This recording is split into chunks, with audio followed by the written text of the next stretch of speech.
Free agency has made some of these landing spots in these NFL mock drafts that are coming out insane. This one's by PFF, and I've got to say, this is the best mock draft I've maybe ever seen in my life. It's going to be accurate. You're going to see all of the picks come down right to this, especially JJ McCarthy at number 4 to the. You spoiled it. Gosh dang it! I mean, I just wanted to say how accurate the mock draft was. So let's do a dynasty 2-round rookie mock draft for 2024. I'll start with the 101, and I'll go Caleb Williams, who is going number 1 overall to the Chicago Bears. But Justin Fields is amazing. He was supposed to be the MVP. I couldn't help it. Should we take our victory lap in one 3-hour video, or should we just take the entire year to victory lap it? Told you. All year long. Yep. Caleb Williams, Bears, love him as a prospect. Superflex league. This is Superflex draft. I love Caleb Williams. So there's going to be a lot of people that are tempted to take Marvin Harrison Jr. over Caleb Williams if he goes to the LA Chargers with the 5th overall pick in this draft. Yeah, I don't think he falls that far. This is obviously with the assumption that the Cardinals trade out of that. I think, what spot are they? 3rd? They're 3rd. Or 4th. Something like that. Yeah. But, yeah. Look, Marvin Harrison Jr. tied to Justin Herbert, even with the Greg Roman stuff that, some people are lower on Herbert and that offense because of the type of offense that Roman ran in Baltimore, even though it was with a completely different QB. You couldn't ask for a different pairing with a ultra-talented, insane arm talent, Justin Herbert, and Marvin Harrison Jr., one of the better wide receiver prospects we've ever seen. At the 103, I'll take Drake May. Drake May goes to the Washington Commanders in this draft, and honestly, I think Drake May is going to get top 4 draft capital. I think he's going to be underrated from a dynasty fantasy football perspective, especially in Superflex leagues, because you have these guys, these wide receivers going in the top 10 of this draft. I think that Drake May is going to be maybe one of the better values. That's why I'm trying to maybe move back from the 101 to the 103, or back from the 102 or 103 to the 103 or 104 maybe. Drake May, a guy who I think has some rushing upside in the NFL, a guy that could come in and be very fantasy relevant right away. I think he's a little bit more of a polished prospect than we've seen recently. So I like Drake May. I will take him here in Superflex leagues at the 103 if he does get that draft capital. Before we get to our next guy here, I do want to say, if you play Dynasty and if you are a passionate Dynasty player that wants to win and be successful and win money, our goal is to help people win money. We do that through one of these, a team blueprint created by Nathan and I, and then followed by a one-on-one consultation through the entirety of your subscription with us and through the entirety of your team building process until you win money. Our goal is to help you win money. And obviously some of Dynasty and Fantasy is luck. We know that. We're going to get money? Money is cool. Good job. Yeah, I did it. So our goal is to help you win. You also get the rookie draft guide. You get our exclusive Discord. You get one-on-one access to Nathan and I. You get and you also get 300 plus people that play Dynasty over there, talking about Dynasty every single day, chatting it up, get access to our drafts, our listener leagues, all of it. flockfantasy.com/domain. Links in the description. Let's get back to it. With these landing spots that I'm looking at right now, there is none that I like more than JJ McCarthy to the Vikings. Anyone to the Vikings, I will. They'll shoot up my boards, and I'm talking about JJ McCarthy that goes there. Yeah, because I don't like Daniels to the Patriots. I don't like Odunze to the Giants. I don't like Neighbors to the Bears because, well, it's not happening. And there's DJ Moore and Keenan Allen. JJ McCarthy will be tied to Jordan Addison, Justin Jefferson, and TJ Hawkinson, and Aaron Jones as a running back, a pass game running back. This is a really good spot for any quarterback to be. So regardless of my opinion of the player, if McCarthy were to go here, I don't think he goes this high. I don't think it'll happen. This mock draft, according to PFF, does have him going 4th overall. The Vikings trading up to get him 4th overall. With top 5 draft capital, man, you have to respect the draft capital, not your opinion of the player. How'd that feel? Everybody I want everybody to go down in the comments and say, well. I want to see so many well comments because Nathan just took JJ McCarthy. Aren't mock drafts so accurate, Nathan? At the 105, I'll take Jaden Daniels going to the Patriots. This is a mock draft. This is pretending that the mock draft is real draft capital. These aren't our rankings. So you're telling me you're ranking JJ McCarthy 4th overall. That's what you're telling me right now. If he gets his draft capital, he should be in that tier. Yes. We made an entire video. Okay. This is completely different because we are literally pretending that this is real draft capital. We can't do this again. It's completely different. You say so. 105, Jaden Daniels. Jaden Daniels to the Patriots. Freaking idiot. Jaden Daniels with the rushing upside. I mean, he's going to be fantasy relevant right away. And if he gets the draft capital and the value installation that comes along with the draft capital, it would be hard not to take him top 5 in Superflex leagues. Honestly, you're getting him at the 105. If you've got QB problems in your dynasty team and you're getting Jaden Daniels with rushing upside and top 3 draft capital at the 105, I think that's a win. I think that's a huge win. And the 106 and 107, it just keeps getting more ridiculous here in terms of how this mock draft plays out.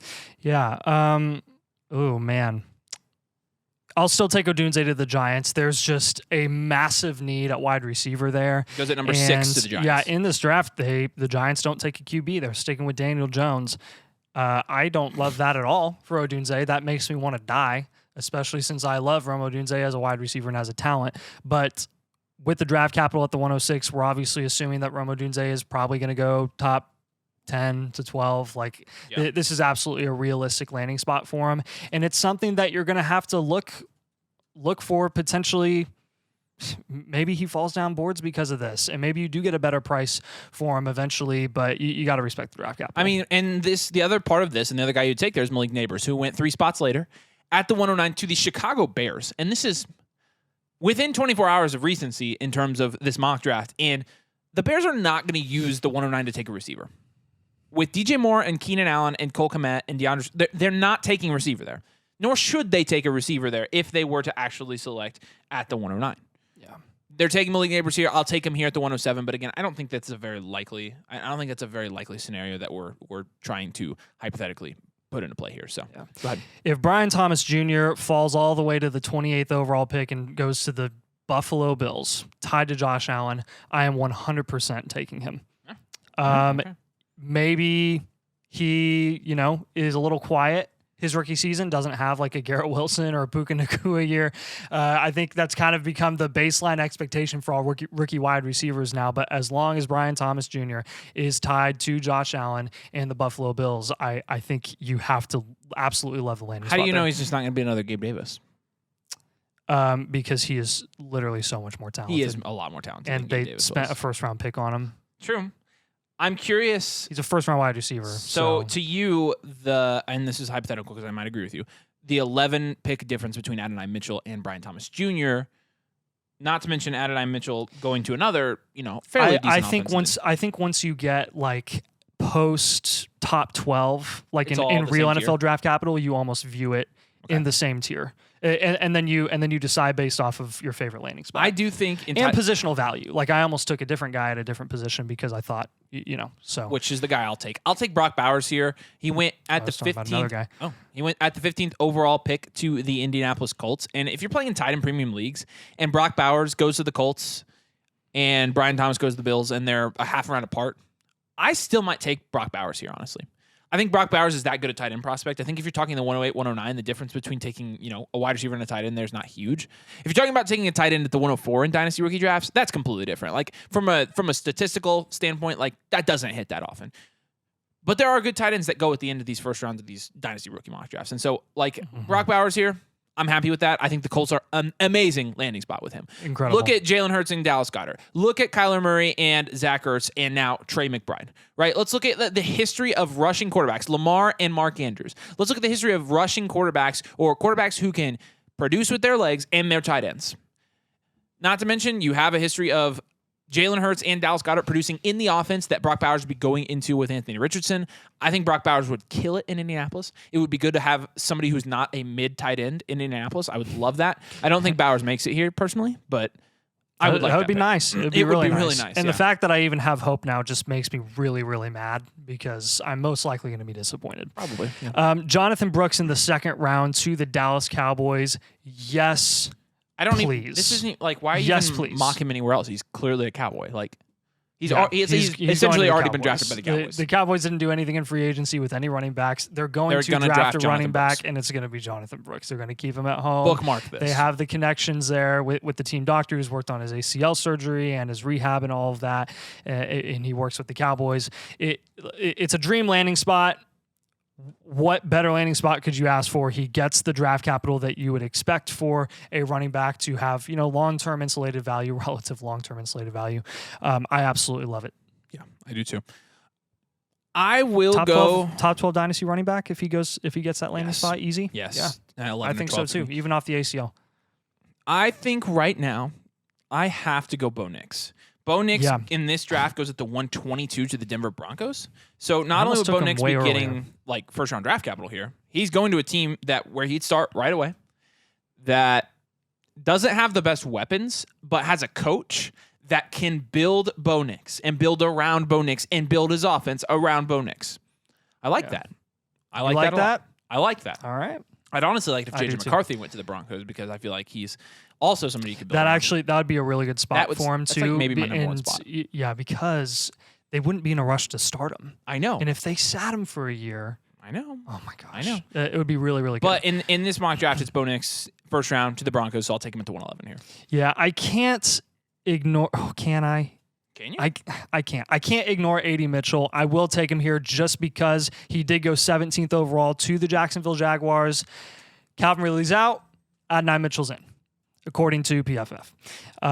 Yes, I'm a little bit concerned of like what could Christian Kirk take away from Adonai Mitchell, but we did see like Kirk produce and Ridley produce at the same time in that offense, and Trevor Lawrence is a good enough passer, especially from a volume perspective. He can provide plenty of volume for these guys.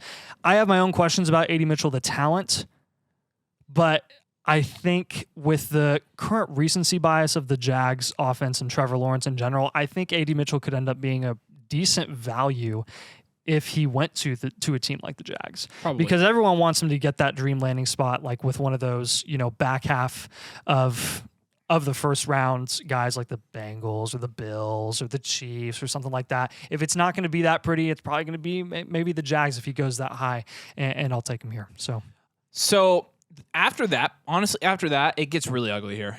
There are some terrible landing spots here, and some really not. It's just all kind of the same draft capital. You got Xavier Worthy going at the end of the first to the Ravens, which, what the frick? Why would they draft him? The 202, Ladd McConkey to the Patriots. Ugh. I guess with Jaden Daniels now. 203, Ricky Pearsall to the Cards. Like Xavier Legette at the 207. Michael Penix to the Raiders at the 212. Ooh. All right, I'll take Michael Penix to the Raiders. Actually, that's what I'll do, because I'm not super sold on any of those wide receivers, any of their landing spots, and their draft capital is almost all the same. I have a quarterback that's going early round 2 to a team where he could beat out Gardner Minshew. Easily could beat out Gardner Minshew. Michael Penix could beat Gardner Minshew out for the starting spot in Las Vegas. So because of that, I think I'm going to be getting a QB that's going to be starting at some point in his first year. If I draft him here at the 201, odds are I can sell him for a late 25 first at some point in the season if I don't believe in the talent long term. That being said, I like Michael Penix, so maybe I do believe in the talent long term. But with the grossification, Grossification. that's pretty good. Thank you. With the grossification that's going on with the wide receiver landing spots and their draft capital all being kind of the same, I'll take a quarterback here in a Superflex league just because of the positional value of quarterback. So yeah, it's a smart move there. And I actually am a fan of the Ricky Pearsall to the Cardinals at the 203. If he goes there, that's what the NFL thinks of Ricky Pearsall, back-to-back with Ladd McConkey. And that means the Cards, trade back from their early pick, and they don't take a receiver in the first round. They go with a receiver in the early second, and that would be their top guy. Marquise Brown isn't there anymore. They traded away Rondell Moore, what was he really doing? They don't have anyone there. And they haven't signed anyone in free agency. Pearsall would be the guy day one. So I'm taking anyone who is the first option for Kyler Murray in that offense because he has so much passing volume. Actually, that would be an ideal landing spot for Ricky Pearsall if he was if he was the only receiver drafted by the Cardinals. I'll take Ladd McConkey here at the 203. Yeah, you had to at some point, but ugh. I mean, but he's going to be playing with Jaden Daniels. Jaden Daniels has shown that he can allow two receivers to produce even. Brian Thomas and Malik Neighbors last year at LSU. You kind of question everything about the Patriots. I know. But with Ladd McConkey getting that draft capital, I think this is the most likely area he gets drafted in Dynasty Rookie drafts. But with that being said, try to look at it. New Patriots, not Bill Belichick. Hopefully that makes a difference. But with that being said, I'll take him here just solely based on the fact that he got drafted at the 202. And so he's got great draft capital. So you going to take him, Nathan? Not yet? No, I'm not going to take him yet. I will take... You take him. I'm going to take Keon Coleman to the Texans. Whoa! He goes late second.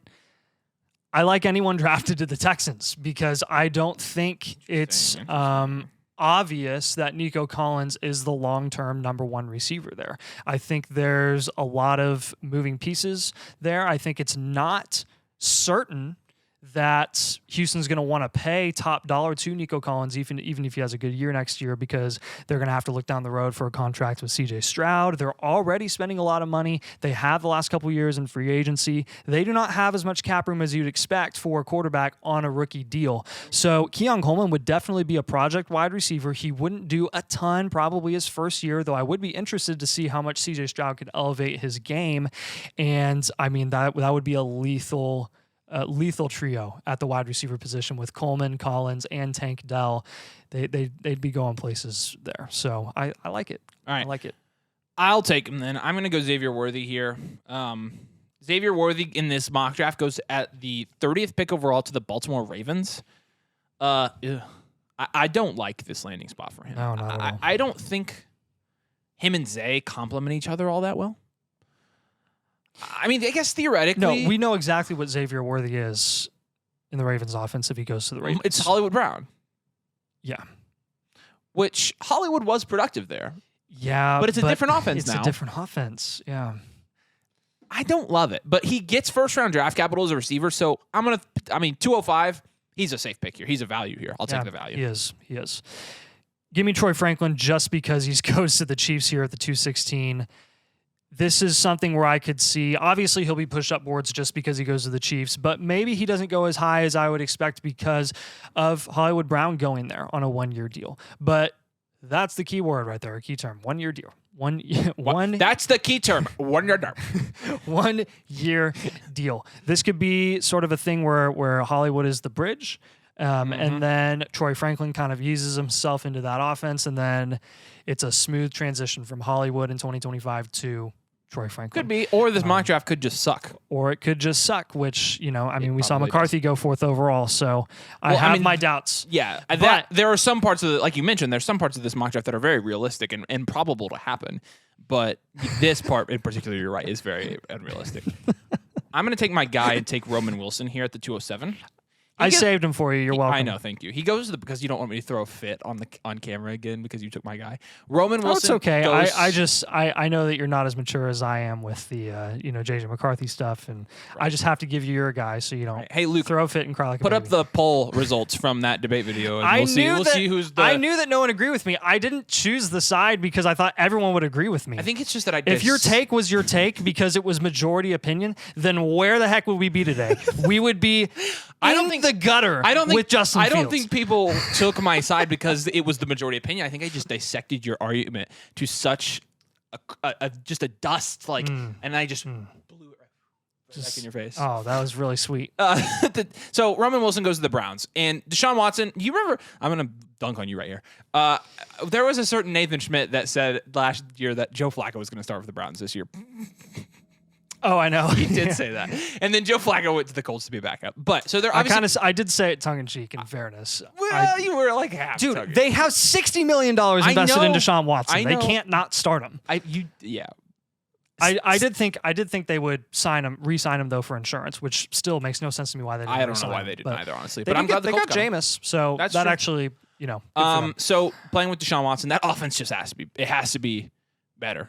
I mean, with Deshaun Watson, I should say. With Joe Flacco, the offense looked good. Mm-hmm. So if Deshaun Watson can come in and actually play football at a high level again, Roman Wilson, I think he'd be good in that offense. Oh, there's Amari Cooper.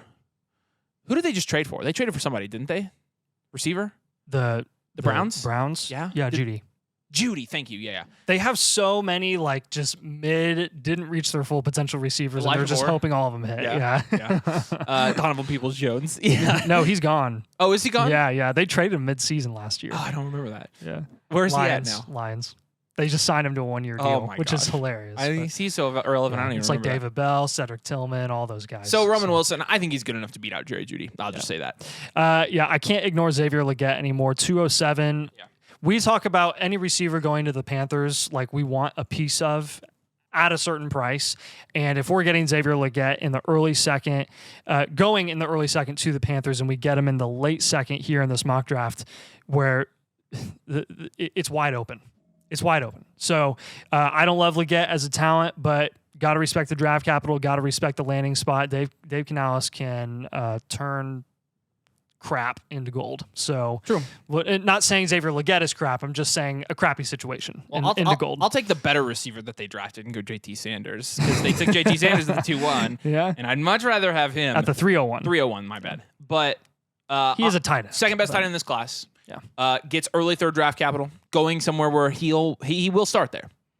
And Bryce Young can support him as a fantasy asset. So I like that. I'm definitely playing my cards in the late second on a tight end like that. It's going to go star somewhere. So Trey Benson at the end of the third round of the Chiefs. Pacheco's stock would go, and Trey Benson you'd actually get at a pretty decent discount. And he's a good prospect. I know it's the end of the third, but I mean, Isaiah Pacheco went the sixth freaking round, and Benson has really, really good traits. But also, this is just I don't think this is realistic at all. But we're playing the game. This is the difference between mock draft and rankings. If you really want to go here again, mock draft with landing spots. Do you want to go there? Because last time we did this, I pretending pooped on you. So. Pooped on you. Trey Benson to the Chiefs. Love it. I love the new animosity in every single one of our videos about the JJ. It's just centered because it's the only thing that we disagree on, so we have to make it the biggest thing possible. Draft night, we will be recording our reactions draft night, regardless of which way it goes. Oh yeah, no, we definitely will. We're gonna keep the camera on, and it'll be you guys are gonna laugh. Very entertaining because I will most likely eat my words, and I'm sure I'll hear it for the rest of my life. Malachi Corley goes to the Jets in this mock draft. He gets picked at the 308. He's easily the wide receiver 2 there. Yeah. Easily the wide receiver. It's a good spot. A guy that good slot wide receiver, good route running capabilities, very high on as a prospect, goes to play with Aaron Rodgers and alongside Garrett Wilson. I think those two would complement each other well.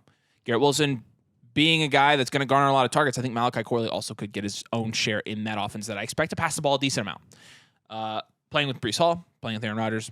I like that. So I'll take Malachi Corley. Last pick here.